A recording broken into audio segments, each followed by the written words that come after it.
Chanya, can you just give me your experiences this morning of getting from home to the conference?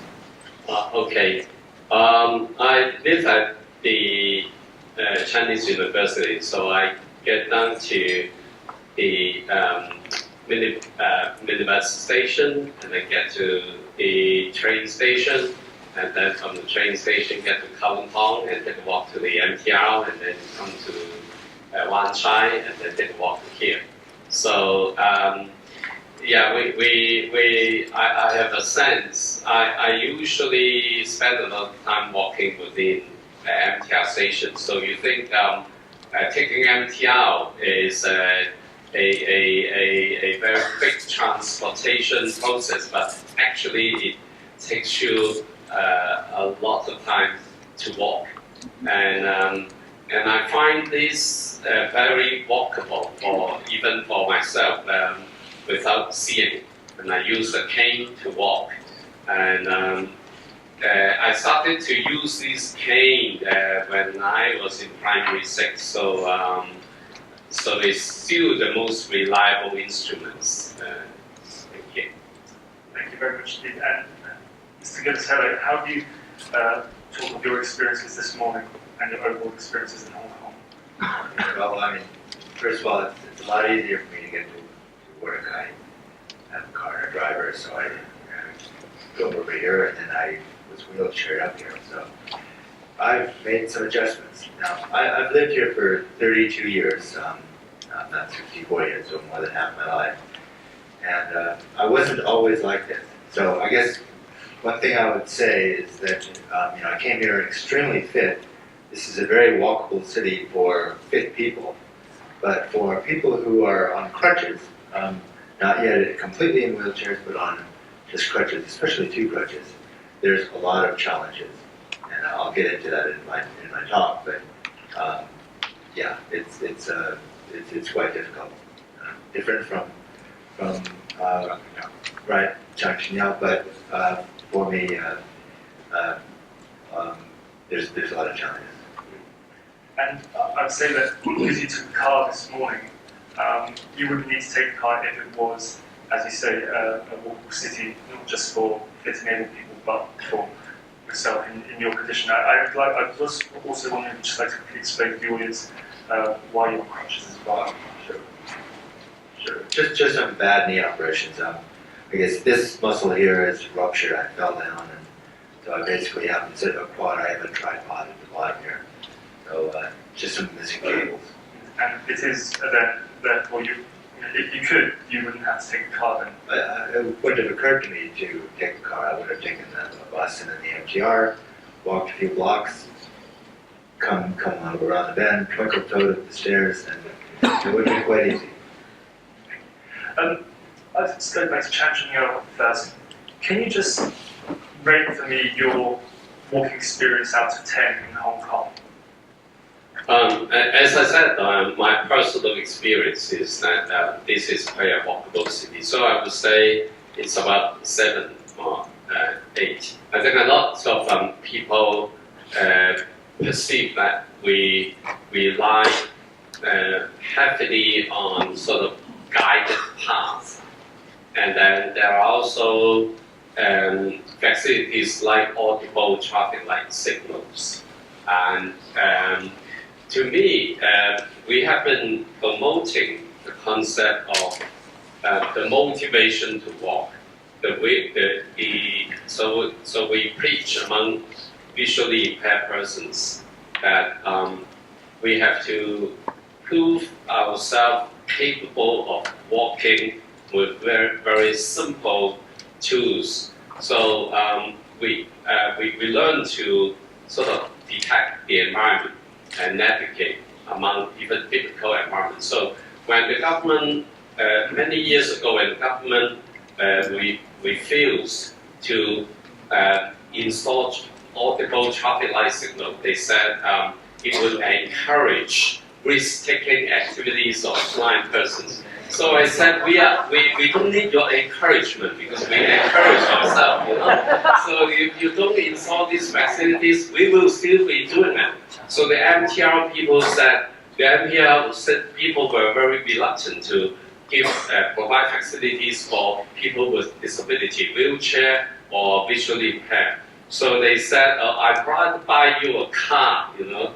So gentlemen, you can buy a car from NTL. But they didn't, of course. They didn't. They said that the transportation system was designed for the majority of the people, not all people. So we said, again, we don't need your facilities. We will still be using it. So there are wheelchair people who go into the MTL, use the escalator, and just travel. You know, so these kind of determinations start to change people's mindset. So we claim our citizens' rights to walk first by our motivation to claim these rights first, and then facilities comes later. Okay. Thank you.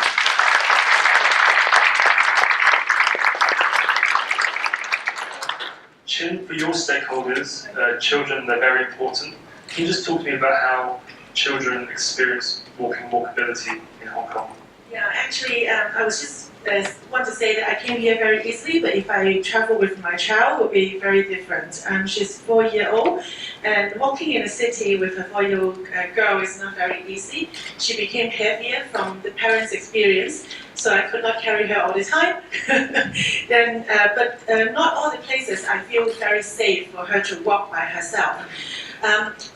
Even though it's my experience, from my child's experience, only recently I came to know my daughter's real feeling and her experience on her walking experience was because we partner with Kids Dream, a child-led organization in Hong Kong, to do a project called Horizon, which we invite parents and children in pair to put a GoPro camera on their head to see what are the different views they could see when they're walking on the same place. And what did they find? Oh, very interesting. Because I'm one of the pair of parents, I can tell you my experience first.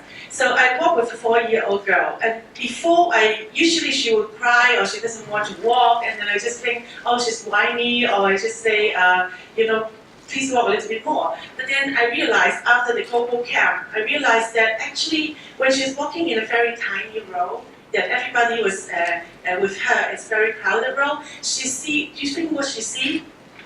Her face actually surrounded by adults' hips. And then she cannot see the row in front. And she was actually depend on my hand to carry her.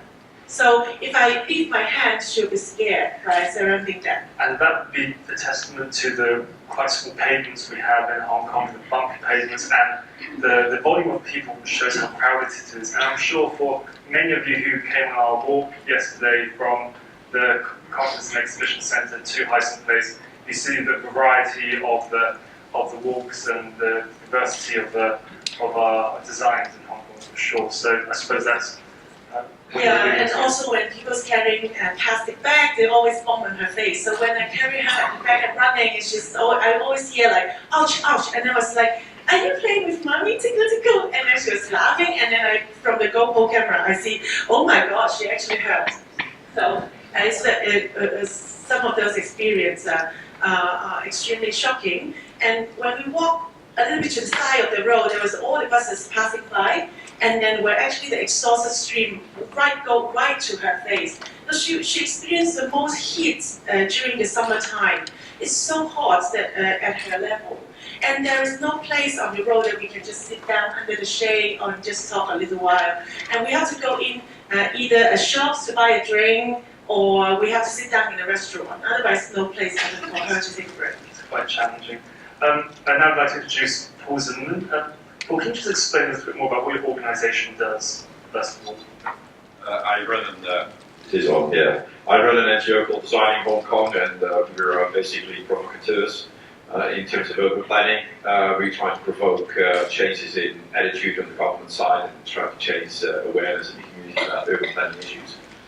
And what did you think of the officials' talk yesterday, their speeches, and particularly Carrie Lam? She talked about how she wanted to put universal access at the heart of Hong Kongers. Well, a lot of visitors experience Hong Kong and walkability. And I think some people said yesterday that Hong Kong is the most walkable city that they know, and I much more walkable cities than Hong Kong. I think Amsterdam is more walkable than Hong Kong.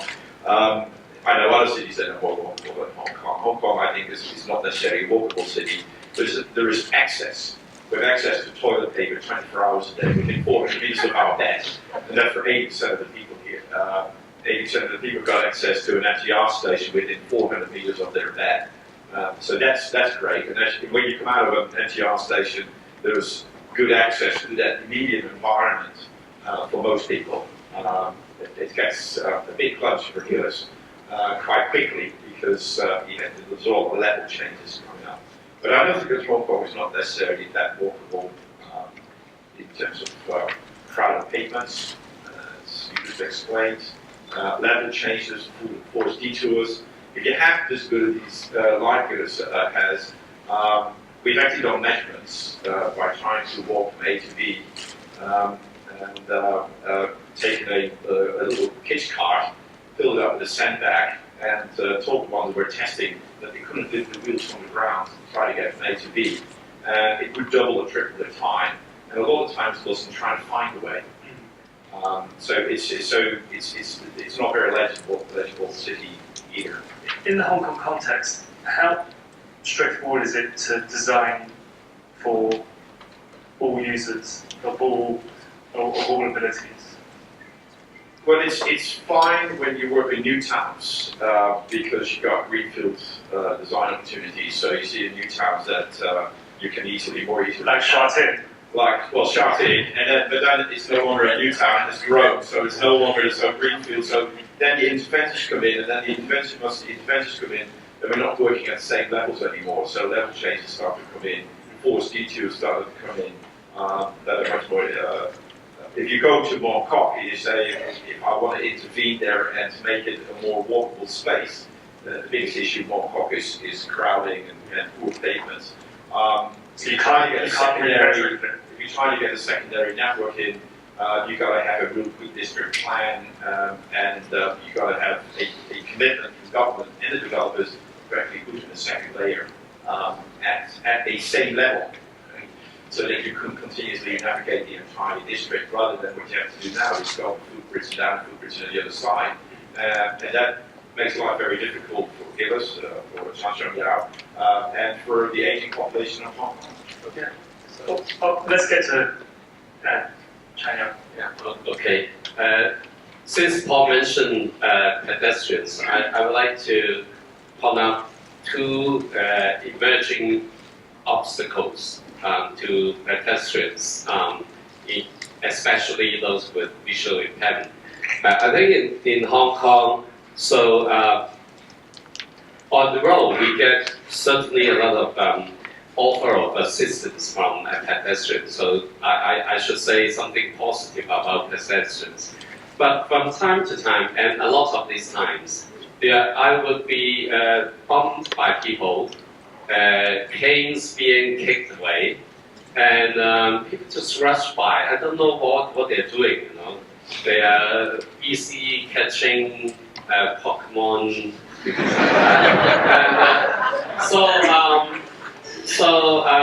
And then there are also, learning how to walk with pedestrians with different abilities, some showing respect and so on. I think that's something we need to make a lot of promotion about as well, apart from the hardware. Another thing coming up is e-cars. E-cars is now being regarded as a potential threat to visually impaired pedestrians. I was in the World Blind Union conference in Orlando in August, and one of the agenda was to promote an international standard because e-cars are very silent. So we want to impose a standard where e-cars are made to emit a sound. And then the manufacturers agreed that they want to give the option to the drivers to turn the sound off. We said that's not acceptable because for the drivers, it doesn't affect them because it's sound outside of the cars, not inside. So that's still a battle being fought internationally, even going up to the UN subcommittee on electrical cars. And I think for our audience here, in your experience, we do have probably the biggest volume of Tesla vehicles, electric vehicles in Hong Kong, of anywhere else in the world. So they're growing in numbers, and arguably they're growing in threat as well. And hopefully it doesn't take an accident for there to be some change there. Gilles, I'll come to you now. You talked about your difficulties. How have you found that in Hong Kong in the recent years? Has the conditions improved, and how do you overcome your experiences? Well, I guess I put the difficulties into 4 categories. One is that there's, compared to other cities in the world, particularly compared to my hometown, Seattle, there's very little public seating in Hong Kong. Very little public seating where you want it. Try to walk from, say, Bank of America Tower to the Mandarin Hotel. Wouldn't it be nice for there to be public seating somewhere, where not in a park or a square that's cordoned off that can be easily blocked by the police in case of a riot, but rather just on the sidewalk, like we have in Seattle, or on the bus stop, like we have in Seattle. That would be part of a great street design overall. It makes, I suppose, walkability much more encouraging as well. So these all add up to the overall experience. Yep. Second big problem is marble in the foyers of buildings, and particularly on rainy days. Downstairs? Oh yes, including downstairs, including there's carpet here, but downstairs, if it's wet out or if it's humid out and the moist air comes in and condenses, the moisture condenses onto the floor, or a crutch tip, that's an invitation to disaster. And if you're on 2 of them, you're just going to go straight down. If the crutch is the least bit not vertical. So I would really urge people to use linoleum rather than marble, because it's a lot less slippery. Third thing is, let's see, just steps. There's steps everywhere, and no guardrails. If you have a handrail, it's a lot easier. That's basically the main challenges for a person with. Which is, I have a Tesla. I'll keep my music on very loud. Paul, you talk about being a provocateur. How do you say your organisation fits between society and government in making change? I know that you've had quite a lot of influence and success over the years, but for our audience, you just obviously answer the question and so you talk about the successes and changes you've been. Well, if I take the example of Gilles here, the lack of seats, we started a social media campaign where we called Missing Seats and asked people to submit photographs of locations where seats are missing. And you ask then how do you photograph places where seats are missing? Well, first of all, the very obvious one is Hong Kong, because people have put themselves seats out there. So if you go through the entire new territories, you find plastic seats and old broken office chairs and old school benches at the bus stops because we've forgotten to put seats there. And this January, the government in a policy address got $80 million set apart to give the bus companies to put 1,000 seats at 1,000 bus stops in response to this campaign. So that's all good news. And the other one is a social media campaign, again, where we ask people, in some countries you submit photographs of potholes in the road. We've asked for people to give us photographs of missing links. So places where the footpath just ends, where there is no crossing or no safe crossing. And so we analyze those locations and we submit them to the transport department, to the district council, and they then follow up on those kind of issues. So we get them resolved. One, so it can go very quick. Some take a long time. The crossing between the Peninsula Hotel and the waterfront in Kowloon took 10 years. 2006, the campaign started to get the crossing back. In 2016, we got the crossing back, so it took 10 years. But you just keep leaning against the door and work with the community, social media, awareness campaigns, press releases, try to really kind of stir it up all the time. And back to you, Chen. You talk about the kids stream. Can you talk about the campaign you've done recently and how effective that's been and your approach? Right, we have Kidstream has invited Hong Kong building authorities and also legislative members to the launch. We talk about, when we talk about children, we talk about right to health, right to education, and right to be protected. As a passenger, we consider these as well. For example, for right to health, we talk about the density, the density of the road and lacking missing chairs. And we talk about education. The government is building more, or at least in their plan, green corridors in Hong Kong. However, what are the plantations putting in the green corridor? If there's only one or two type of plantation that buy from overseas, and what are the education stimulation we can give children when they are walking? What plans or what things we can teach children on the walking side? And secondly, if we talk about right to also right to have a good environment. If we don't have our city doesn't have places that provide free drinking water everywhere, not only the missing chair. And you always have to go to a supermarket or place to buy a bottle of water when you get thirsty. How you can encourage the city to be more clean in terms of environment? I know that we get in some countries, on walking routes, you get encouraged to walk and you get discounts from the shops. So maybe for here, free drinking water. It's not a bad trade-off. China.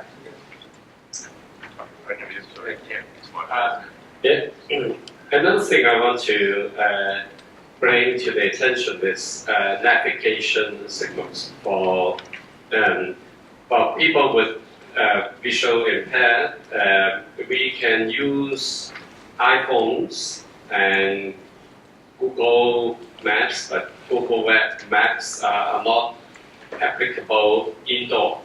So we are promoting ways in which we can know how to navigate within shopping centers. A lot of places are covered in Hong Kong, so that's good. You use less umbrella, but